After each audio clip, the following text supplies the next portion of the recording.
Back in vlog 40, installing the master cylinder, I discovered the Phil's Rotary master cylinder is different than an OEM 1974.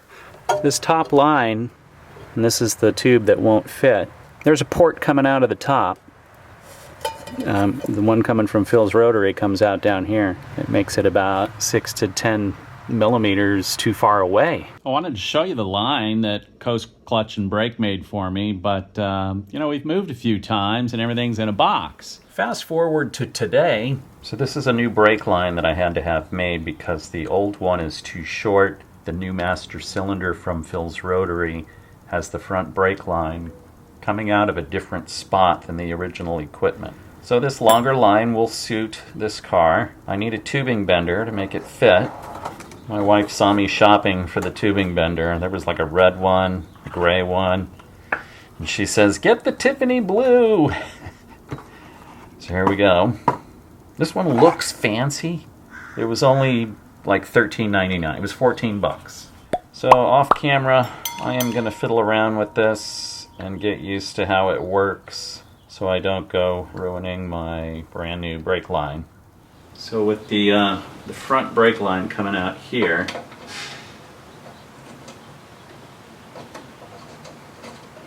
I think a 45-degree bend will be appropriate for this here. You know, go up like that, 45 degrees. Alright, as far as where to start the bend, yeah, I want it to go past the rear brake line before it bends. So I really want it in the middle. Yeah, right about there would be good.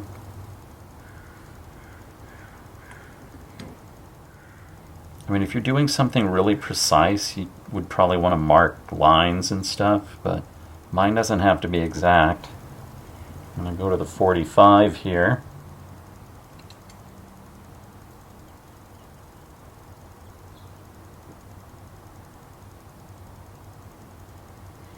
Let's stop right there and see what we got. So if that guy's there, this guy comes out. I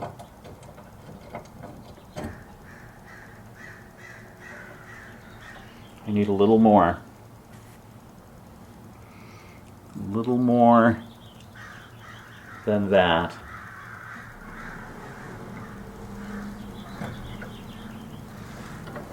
There's our 45. Right there.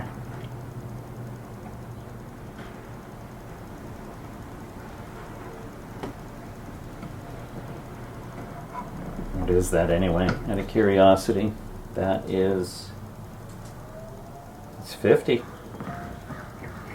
While test fitting the threads on the new master cylinder and my bolts that go through, I discovered a problem with the rear brake line fitting. The rear brake line fitting expects a flared brake line with no banjo, so my banjo bolt won't go through. I don't know what Mazda RX3 this Phil's Rotary master cylinder fits. It's problematic for this car. 21 millimeter. Are you kidding? Am I gonna need a breaker bar?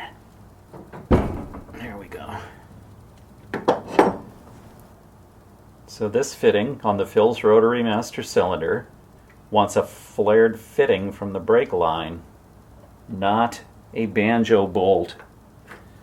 This is the original master cylinder. Are you fucking kidding? Gonna use the vise. Cracked them off camera on the vise. So here are my pieces I need for the banjo. I need to make sure that all these pieces are identical to the new one before I just go replacing.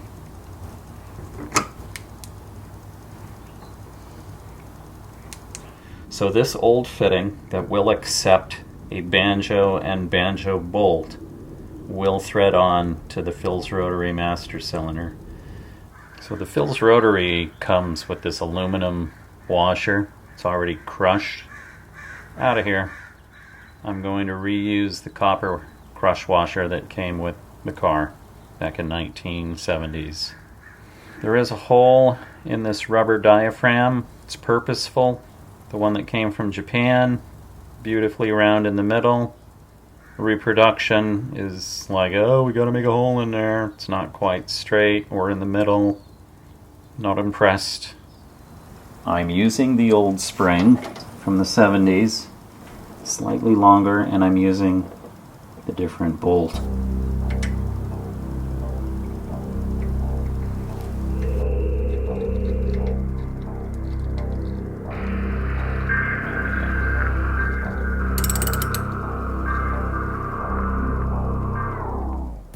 Unable to find a torque spec. Just going to give it a really good, strong seating there. Let's get back to the business of our banjos, going on with copper washers.